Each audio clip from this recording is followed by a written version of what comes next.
দুনিয়া যতই সাজাও বান্দা মনে রাখো তুমিও থাকতা না, দুনিয়াও থাকতো না। তুমিও যেমন মৃত্যু হবে, এই কায়নাতেরও মৃত্যু হবে।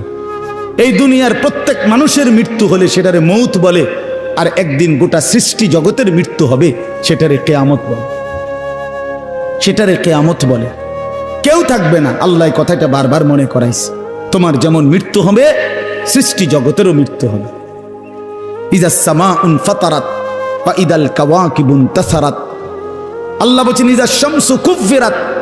আল্লাহ তাআলা এভাবে বারবার বলছে ইজাস সামাউন শাক্কাত, আসমান ভেঙে যাবে, চূর্ণ বিচূর্ণ হয়ে যাবে, তারকারাজি খসে খসে পড়বে, সূর্য চন্দ্র আলোহীন হয়ে পড়বে। আল্লাহ তাআলা বলেন ইদা রাজ্জাতিল আরদু রাজ্জা, জমিন পাউডারের মতো রেজা রেজা পাউডার হয়ে যাবে। আল্লাহ তাআলা বলছে পাহাড়গুলো তুলার মতো ধুলির মতো উঠতে থাকবে। আল্লাহ বলছে বান্দা একদিন আমি গোটা কায়নাত আমি শেষ করে দেব, আমার সংসার আমি গুছায় ফেলবো, আমার এই কায়নাত আমি আল্লাহ তাআলা ইসরাফিলের সিঙ্গার ফু দিলে আমি আল্লাহ তাআলা গুটিয়ে ফেলবো। এই কথাটাই আপনাদের সামনে এখানে আমি শুনাইতে চাই, এই অল্প একটু শুনে। আল্লাহ তাআলা এখানে এই কথাটাই তুলে ধরছেন কোরআনের বহু সূরায়, যে বান্দা এই সৃষ্টি জগৎ একদিন থাকবে না, কিয়ামত হবে, একদিন ইসরাফিল ফু দিবে। ইসরাফিল যেদিন ফু দিবে, কোরআনে এই বর্ণনাটা দুই ভাবে আছে। একটা হলো ইসরাফিল প্রথমবার ফু দিবে, আরেকটা হলো ইসরাফিল দ্বিতীয়বার ফু দিবে। ইসরাফিল মোট দুইবার ফু দিবে। প্রথমবার ফু দিলে জমিনের মধ্যে ভূমিকম্প শুরু হবে। আল্লাহ বলেন এই ভূমিকম্পটা গোটা পৃথিবী একসাথে, আমার সৃষ্টি পুরাটা একসাথে নড়বে। ইন্না জালজালাতাস সাআতি শাইউন আযীম।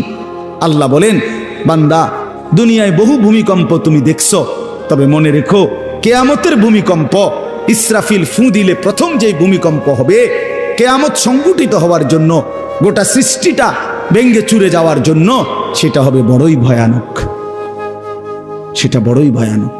ইয়াউমা তারাউনাহা তাদহালু কুল্লু মুরদিআতিন আম্মা আরদাআত। কোরআন শরীফে আছে এই প্রথম ভূমিকম্প যখন শুরু হবে জমিনে, ইসরাফিলের ফু শুরু হবে, সব কিছু যখন ভাঙতে শুরু করবে, আল্লাহ তাআলা বলেন যে মা তার দুধের বাচ্চা কোলে দুধ খাওয়াচ্ছিল, ওই মা সন্তানকে ছুঁড়ে ফেলে দিয়ে পাগলের মতো ছুটতে থাকবে।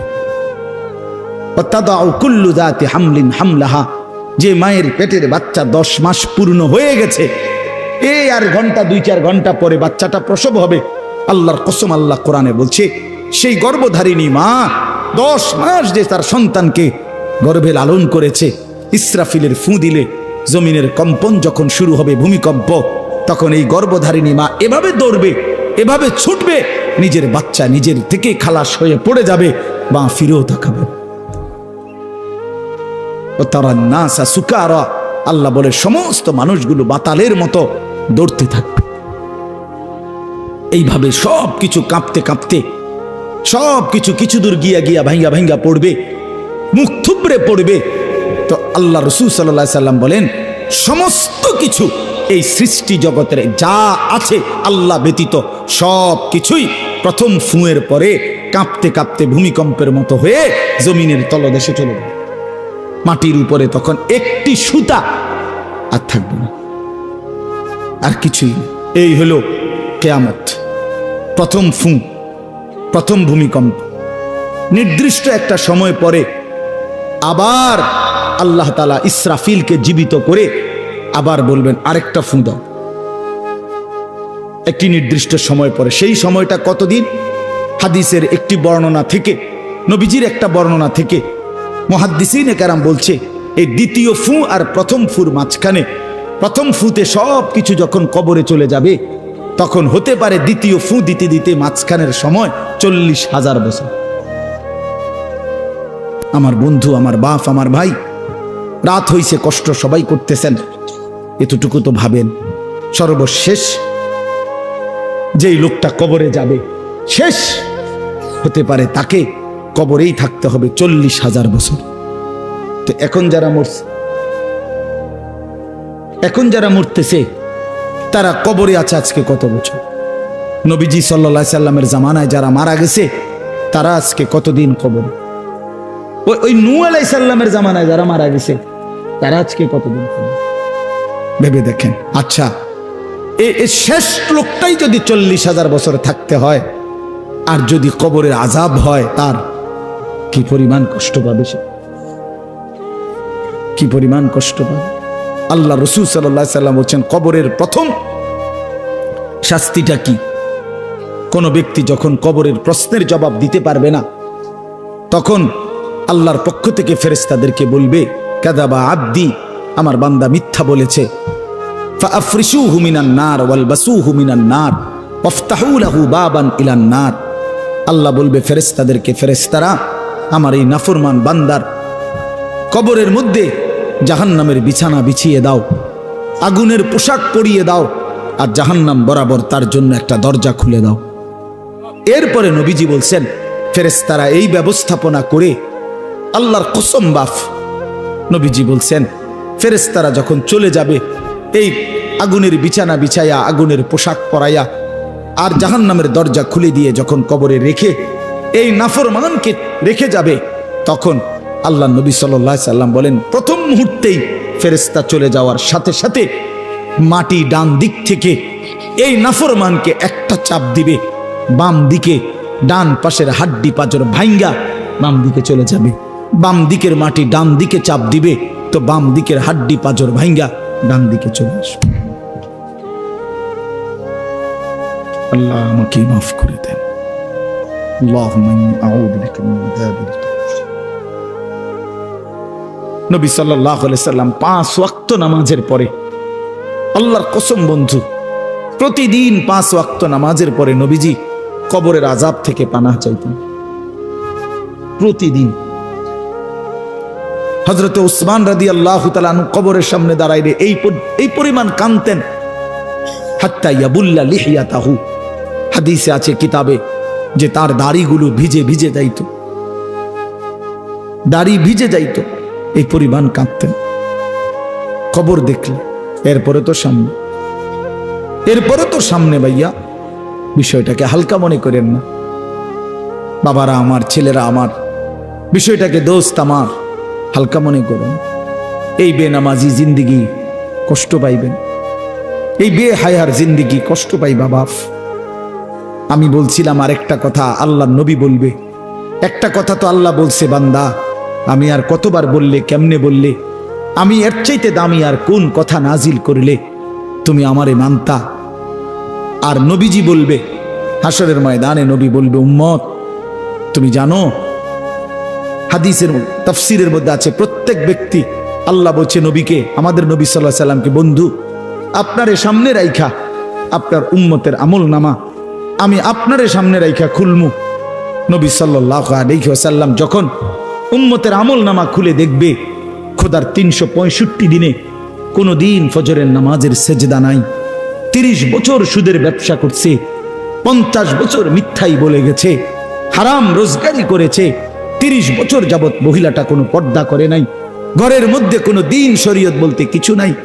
আল্লাহর নবী সাল্লাল্লাহু আলাইহি সাল্লাম তখন বলবে, উম্মত তুমি জানো আমি 23টা বছর অনবরত তোমার জন্য কেঁদেছিলাম।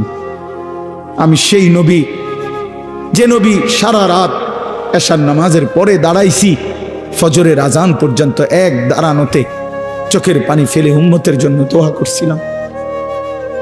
আল্লাহ রসুলের স্ত্রী আম্মা জান আয়েশা বলছেন, নবী এই পরিমাণ কাঁদছে, এতটা লম্বা দাঁড়ায় ছিল উম্মতের জন্য, হাত্তা তাওয়াররামাত কাদামাহু, 2টা পাও ফুলে ফুলে গেছে। আল্লাহ নবী বলবেন, উম্মত আমি 23 বছর কাঁদছি রে, প্রতিটা রাত কেঁদেছি, দিন কেঁদেছি। আমি এই পরিমাণ, পিঠটা খুলে দেখাবে চাদর সরিয়ে, আমার উম্মত আমার পিঠটা দেখো, তায়েফের পাথরের আঘাতে আমার পিঠ কি পরিমাণ ছিদ্র ছিদ্র হয়ে গেছে। আমি সেই নবী, যে নবী তোদের জন্য পেটে ক্ষুধার কষ্টে পাথর ভাঙছিলাম 2টা।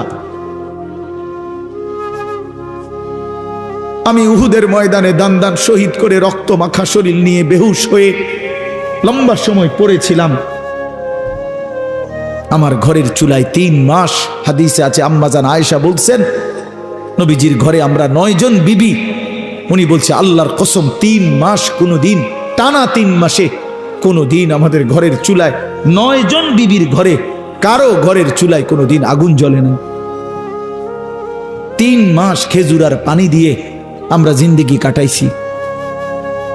আল্লাহ নবী বলবেন, উম্মত তাহলে এত কাঁদলাম কার জন্য, এত রক্ত ঝরাইলাম কার জন্য, পেটে পাথর বাঁধলাম কার জন্য, বিনিময়ে এটা কি আমল নামা নিয়ে আসছো? ছেলেরা বলো ভাই, একটা ছেলে বলো রাসূলুল্লাহ সাল্লাল্লাহু আলাইহি ওয়াসাল্লামের সুপারিশটা একটা মামুলি ব্যাপার? রাসূলুল্লাহ সাল্লাল্লাহু আলাইহি ওয়াসাল্লাম বলবে, উম্মত এটা কি আনলা? আমি এই আমল নামা নিয়া আমার মতো এত বড় শ্রেষ্ঠ রাসূলের উম্মত তুমি, আমি মালিকের সামনে দাঁড়ামু কেমনে, এটা দেখামু কেমনে? আরে চেয়ারম্যান ভাই, আপনি কেমনে দেখাইবেন? আপনার অনুসারী যদি, আপনার অঞ্চলের একজন মানুষের যদি পুরাটা পৃষ্ঠার মধ্যে 110টা মামলা থাকে, আপনি তার জন্য কেমনে নেবেন? আপনি একজন উপরস্থ পদস্থ কর্মকর্তার কাছে আপনি কিভাবে সুপারিশ করবেন? বেটা তোর তো কিছুই নাই বেটা, শুধুই অপরাধ আর অপরাধ ছাড়া। তো এই বেচারা লজ্জিত হবে কিনা বলেন না কেন? তো নবী সাল্লাল্লাহু আলাইহি সাল্লাম বলবেন, উম্মত তুই আমার মতো শ্রেষ্ঠতম রাসূলের মাথাটা তো ছোট করে ফেললি, তুই তো আমার উম্মত, তুই এটা কি আনলা? আমি কেমনে দেখাবো এটা আমার মালিকের সামনে যে রব্বুল আলামিন এটা আমার উম্মতের আমল নামা?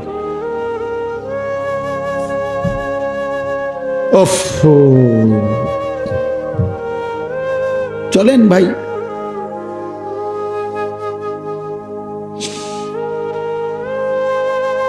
এই জন্য দোস্ত আমার, বন্ধু আমার, আমি দিবানিশি এই চিৎকার চেঁচামেচি করি, এই আহাজারি আমার অনেক দিনের। মুসলমানের সন্তান ফিরবে, নওজওয়ানরা ফিরবে, মুসলমানের যুব সমাজ নামাজ পড়বে, আল্লাহরে চিনবে, এটাই আমার স্বপ্ন, এ আমার দিলের তামান্না। কারো প্রতি আলহামদুলিল্লাহ এখন আর দিলে শত্রুতা রাখি না, কারো বিরোধিতা, কারো প্রতি হিংসা করার কোনো সময়ও নাই, বিশ্বাস করেন, একদম সময় নেই, সময়ই তো না। আমি জুমার নামাজ পড়াইছি ঢাকা মোহাম্মদপুর আদাবর, আমার জুমা, ওইখান থেকে আমি জুমার পরে রওনা দিয়া মাগরিবের পরে রোয়াচালা বয়ান করছি, এশার একটু পরে ওই মুসাগারা বয়ান করছি, এরপরে এখানে এসে বয়ানে বসছি, শুধু অজু করছি, শুধু অজু, শুধু সময় বাঁচানোর জন্য মসজিদের খানাটা খাই নাই, হোটেলে, পথের একটা হোটেলে মদনপুর পার হয়ে আসা অল্প কটা ভাত খাইছি। এটা বলার উদ্দেশ্য হলো কেরামতি বুজুর্গি বুঝানো না, আল্লাহর কসম বুঝানো হইল এই কথার ফিকির যে কাউরে প্রতিপক্ষ ভাববার কোনো দরকার নেই, কোনো দরকার নেই। আল্লাহ আমাদের সবাইকে বুঝ দান করেন। প্রতিটা ছেলের প্রতি আমার অনুরোধ, বাবা তুমি নষ্ট হইও না, তুমি বরবাদ হইও না। এক বন্ধুর খপ্পরে পইরা, একটা সামান্য মোবাইলের খপ্পরে পইরা, একটা দুষ্ট নারীর খপ্পরে পড়ে, মেয়ের খপ্পরে পড়ে চরিত্রহীন হইও না, চরিত্রহীন। আল্লাহ তাআলা মানুষকে যেই চাহিদা দিছে সেটা পূরণের বৈধ ব্যবস্থাও দিছে। মানুষকে আল্লাহ তাআলা তৃষ্ণা দিয়েছেন, তো তৃষ্ণা নিবারণের জন্য পবিত্র হালাল পানীয় আল্লাহ তাআলা দিয়েছেন। মানুষকে আল্লাহ তাআলা ক্ষুধার চাহিদা দিয়েছেন, তো হালাল খাবারও আল্লাহ তাআলা দিয়েছেন।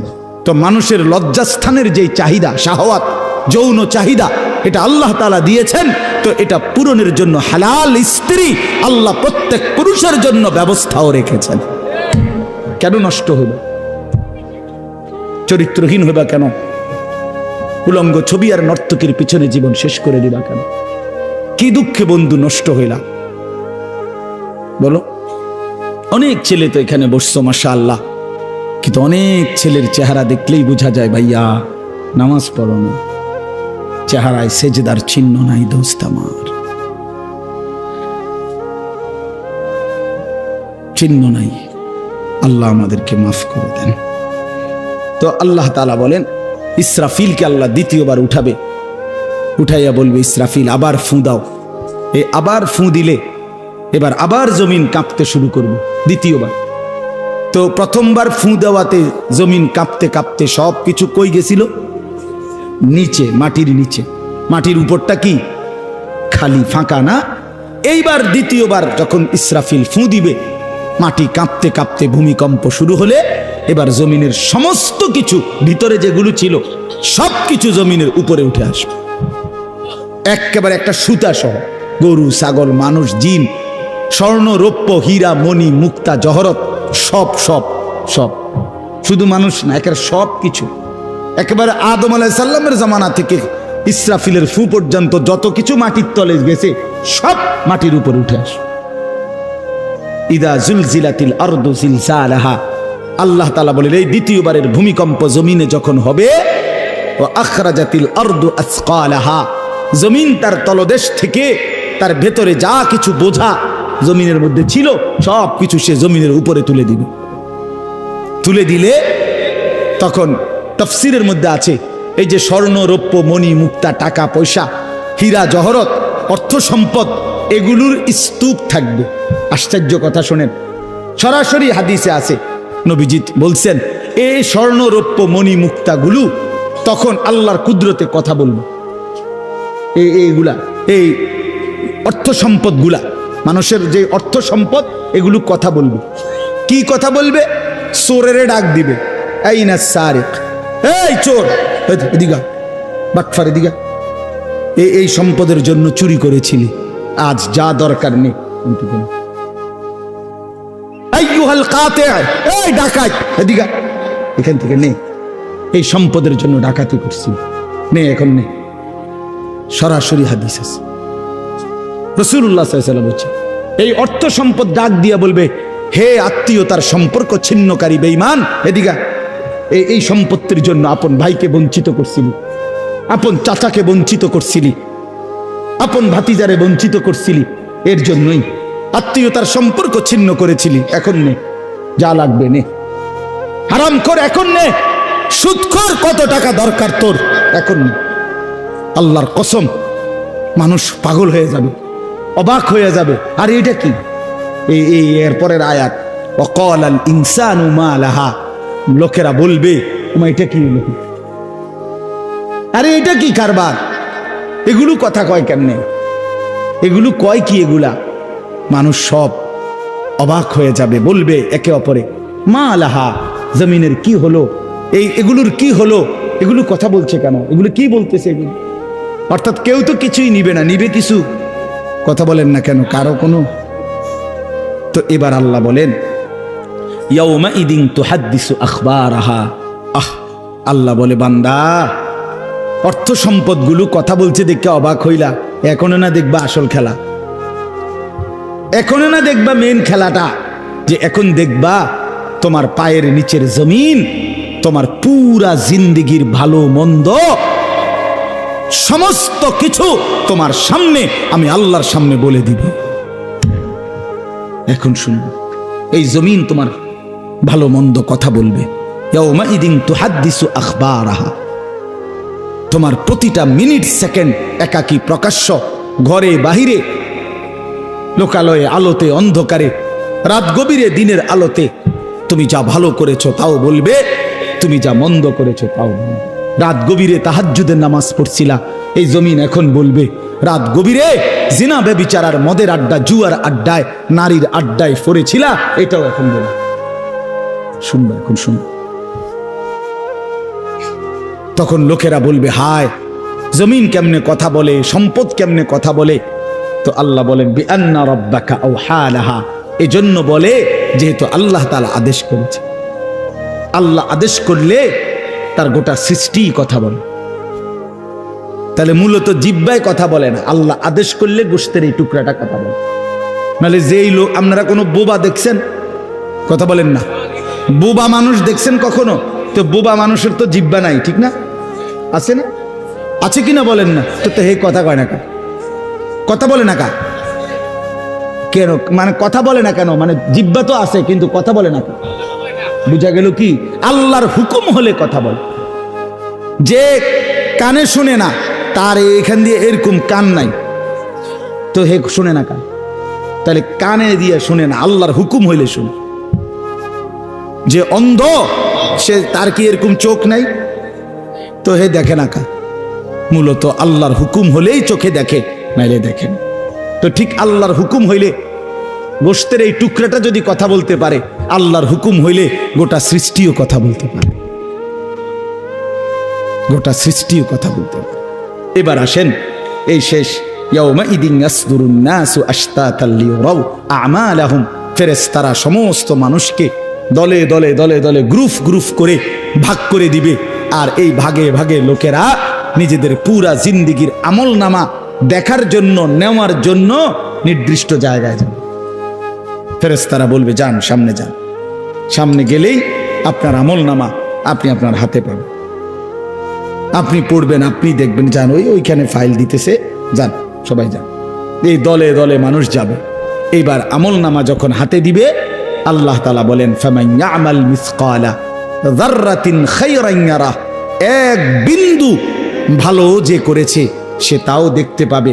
ওমান ইয়ামাল মিসকালা যাররাতিন শাররান ইয়ারা, এক বিন্দু মন্দ যে করেছে সে তাও দেখতে পাবে। প্রতি সেকেন্ড, প্রতি ঘন্টা, প্রতি মিনিট, প্রতি মুহূর্ত, প্রতি লামহা, প্রতি জাররা সে দেবে। জাররা এই শব্দটা হলো কোরআনের, এই শব্দটা একটি এতটুকু পরিমাপ তাফসীরের মধ্যে লিখছে লা জিনাতা লাহা, যেটার কোনো ওজন হয় না, মাপলে কোনো ওজন আসে না, এত সামান্য। মানে এটা 100 গ্রামও না, 1 গ্রামও না, 1 গ্রামও না, 1 গ্রামের অর্ধেকও না, অর্ধেকের অর্ধেকও না।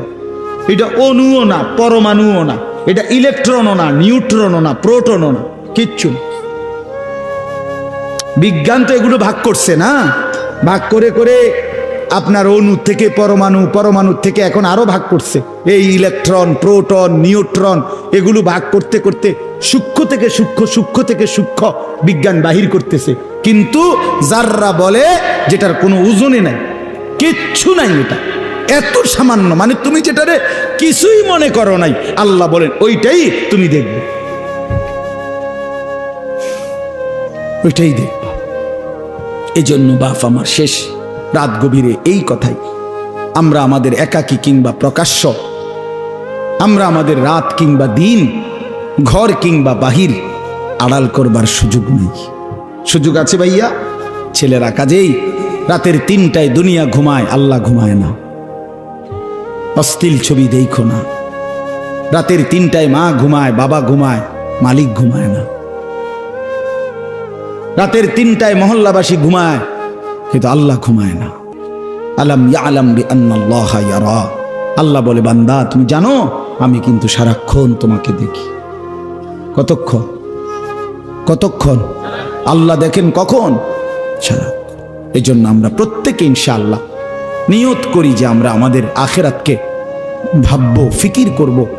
আখিরাতের আশায় গুনাহ ছেড়ে দেন, আল্লাহর নাফরমানি ছেড়ে দেন, হালাল পথে জিন্দেগি চালান। একটু কষ্ট হলেও চলে যান, পার হয়ে যান। ऐसे रहे या वैसे रहे वहां देखना फिर कैसे रहे। বুজুর্গরা বলে এ দুনিয়ায় এমনে থাকো আর এমনে থাকো, কাইট মাইট হইয়া চিত্তিয়া মিত্তিয়া উঠতে লাগা। আসল দেখার বিষয় হলো ওয়াহা কেসে রাহে, সেখানে কেমন থাকবা, এটা হলো দে। এটা শেষ হয়ে যাবে। আজ রাত যার বাসর রাত, তারও ভোর হবে।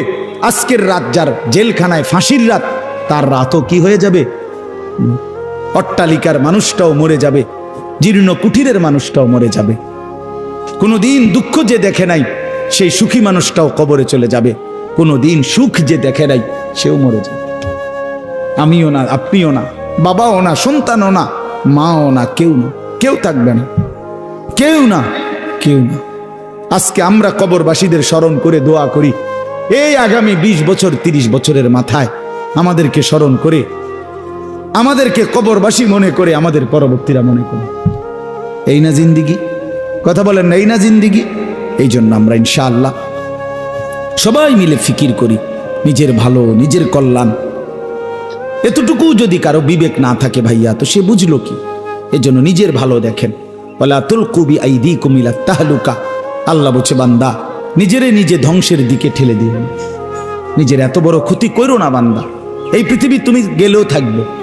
এই আমরা যারা মনে করি, হ্যাঁ অনেক বয়স্ক মাঝ বয়সী লোক আছে, আমি থাকতে যদি আমার জি40 একটু ঘর দুয়ার জাগা জমি দলিল টলিল একটু লাইন ফাইন করে দিয়ে যাইতে না পারি, আমি মরলে তারা কেমনে চলবো কেমনে খাইবো হেবড়া কয় চা দোয়ানে বইয়া বইয়া হেবড়া কেমনে চলবো তারা না চাচা আমনে মরিলে আর পৃথিবীতে কামাই রোজগারি উপার্জন সব বন্ধ হয়ে যাবে আমনেই শেষ কামলা পৃথিবীর শেষ কামলা আমনে মরার পরে মানুষ সব আপনার জিফুত বহন খাইব চা দিয়া ভিজাইয়া না ভাত তরকারি তো নাই আমনে মরলে কি আর ভাত তরকারি আগে দিত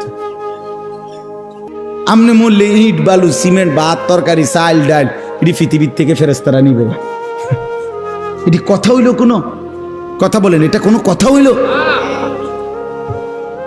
এই পৃথিবীতে আল্লাহ তাআলা যাকে হায়াত দিছেন তার জন্য রিজিকও রাখছেন অতএব দয়া করে এই ভুল না করি কেন সুদের টাকায় কিস্তির টাকায় হারামের টাকায় সন্তানকে আপনি উপার্জনের জন্য দুনিয়া দেশে কিংবা বিদেশে কেন পাঠাইতে হবে কে বলল আপনারে এই দায়িত্ব আপনার দিল কে যে আমি বেটা জাহান্নামে গিয়া হইল তোরে বিদেশ পাঠান লাগবো সুদে টিয়া লইয়া কিস্তিতে টাকা লইয়া কেন বলেন না এটা কোনো ইনসাফের কথা হইল এটা পৃথিবীর কোন আইনে আছে না আল্লাহর কোন আইনে আছে তো এটা কি